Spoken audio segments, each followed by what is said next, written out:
Mummy देखो, मुझ पर शादी का जोर मत डालो। आजकल सब अपनी पसंद से ही शादी करते हैं। आपके जमाने वाला दौर गया जब लड़का लड़की को देखने जाता था। लड़की वाले भी चाय पर बुलाते थे और अजीबो गरीबो सवाल पूछते थे। आपको बता दूं, मुझे भी नौकरी करने वाली बीबी चाहिए, कोई काम वाली नहीं, किशोर ने कहा। अपने बेटे के मुंह से ऐसी बातें सुनकर सीता जी सोचने पर मजबूर हो गई। क्या जमाना आ गया है, घर के काम करने से कोई काम वाली बन जाता है? क्या मानसिकता हो गई है आजकल के बच्चों की? अपने विचारों पर लगाम लगाते हुए वह किशोर से कहने लगी, ठीक है बेटा, जैसा तुम चाहो, हमें भी अब नौकरी वाली बहू चाहिए। सीता जी ने जोर देकर किशोर से कहा। उसी रात सीता जी ने अपने पति श्री राम जी से कहा। आज बेटे को शादी के लिए मना रही थी, लेकिन उसे तो नौकरी पैसा बीबी चाहिए, काम वाली नहीं। अब बताओ, कोई अपने घर का काम करने से काम वाली बन जाती है? इतने सालों से इस घर को संभालते हुए आई हूँ, सब जिम्मेदारियां बड़े मन से निभाई, कभी भी अपने फर्ज और कर्म से पीछे नहीं हटी। तो क्या मेरी कोई औकात नहीं?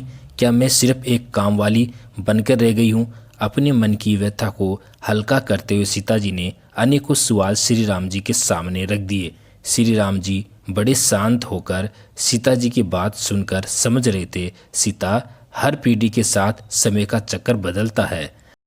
जो कल तुम्हारी सास थी वो आज तुम नहीं हो, और कल जो आने वाली बहू है उसकी भी मानसिकता बदली हुई रहेगी। इसीलिए वक्त की नज़ाकत को समझते हुए हालातों से ही समझौता करना सीखो, श्री राम जी ने कहा। हाँ जी, अब यही करना होगा, आने वाले कल के साथ समझौता। गहरी सांस भरकर श्री राम जी को देखने लगी। श्री राम जी भी बीते हुए कल को याद करने लगे। कैसे अम्मा सबके लिए चूल्हे में खाना बनाती थी, सील बट्टे पर मसाला पीसकर सब्जी में छौंक लगाती थी, बाबूजी के आने से पहले दादी माँ और बाबा को भोजन करवा के अपना फर्ज निभाती थी, और फिर हम 5 बच्चों का काम झट से करती जाती थी बिना कोई थकान के। क्या दिन थे वह! श्री राम जी की आंख कब लगी उन्हें पता ही नहीं चला। कुछ ही दिनों बाद किशोर को मनाकर सभी मिलकर लड़की देखने जाते हैं। लड़की वालों को पहले ही बता दिया जाता है कि लड़की नौकरी पेशा हो।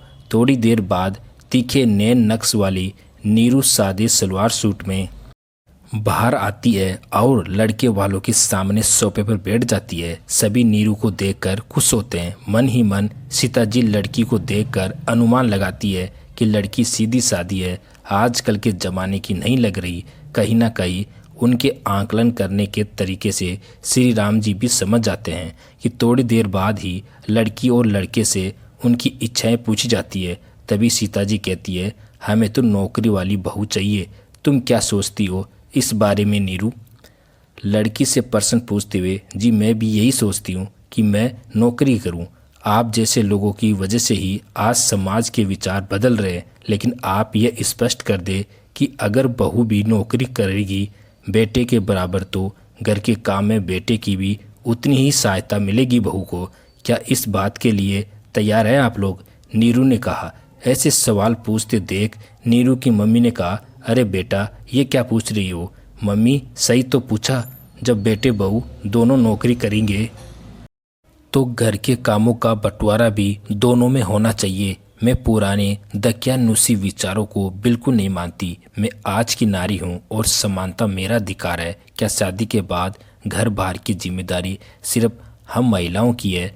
हम सुपर वुमन तो नहीं जो घर बार नौकरी बच्चे सब संभाले और उप भी न करे, और पुरुष बाहर जाकर नौकरी करके आने के बाद आराम फरमाए।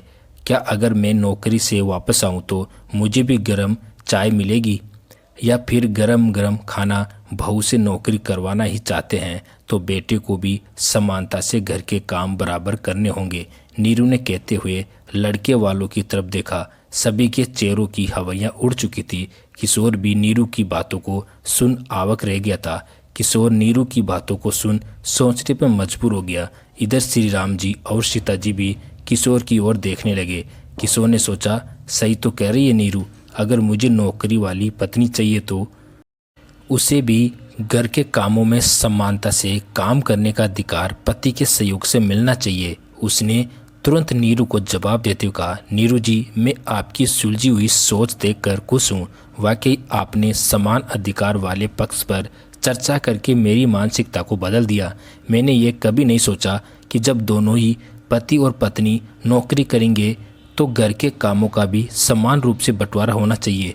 जब पति और पत्नी नौकरी करे तो उनको घर के काम के लिए सहायिका भी लगा लेनी चाहिए, और अगर सहायिका भी गैर मौजूद हो तो दोनों को मिल बांटकर सभी कामों को अंजाम देना चाहिए। आज दिन तक मैं सोचता था कि मुझे नौकरी पैसा बीबी चाहिए, लेकिन कभी ये नहीं सोचा कि उसकी नौकरी करने से कितनी जिम्मेदारियां बढ़ जाएगी।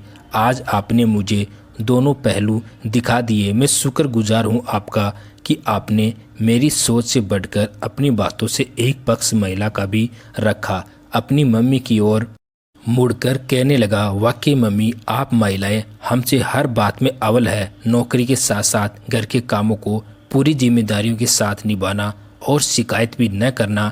जमाना बदल रहा है, ऐसा कहने मात्र से नहीं, हमको ही बदलना होगा, तब जमाना बदलेगा। कल कुछ और था, आज कुछ और है, और कल कुछ और होगा। व्यक्ति की सोच ही उसकी बुद्धि की परिचायक है। कहते हुए अपने मम्मी पापा को आंखों आंखों में ही नीरू के लिए स्वीकृति दे देता है। बेटा, तुम्हारी सोच को देख सुनकर मैं तुमसे पूछ सकता हूँ, क्या तुम मेरे घर की रौनक बनोगी? श्री राम जी ने नीरू से कहा। नीरू भी नजरें झुकाकर सहमति दे देती है। किशोर और नीरू एक दूसरे की आंखों में झांकते हुए शर्मा जाते हैं। नीरू के मम्मी पापा भी खुश नजर आते हैं कि उनकी बेटी ने अपनी समानता के अधिकार के लिए कदम बढ़ाए। तो दोस्तों, समय, काल और परिस्थिति कभी एक जैसी नहीं रहती, बदलती रहती है। अतीत की सोच अब वर्तमान को चीरते हुए भविष्य की ओर अपने कदम बढ़ा रही है। जैसा कल था वैसा आज नहीं, और जैसा आज है वैसा आने वाला कल नहीं होगा। तो दोस्तों, नीरू ने अपने अधिकार के लिए सही किया या गलत, कमेंट बॉक्स में ज़रूर बताइए। और कहानी पसंद आए तो एक लाइक ज़रूर करें। नई नई कहानियाँ सुनने के लिए हमारे चैनल को सब्सक्राइब ज़रूर करें। आपका धन्यवाद।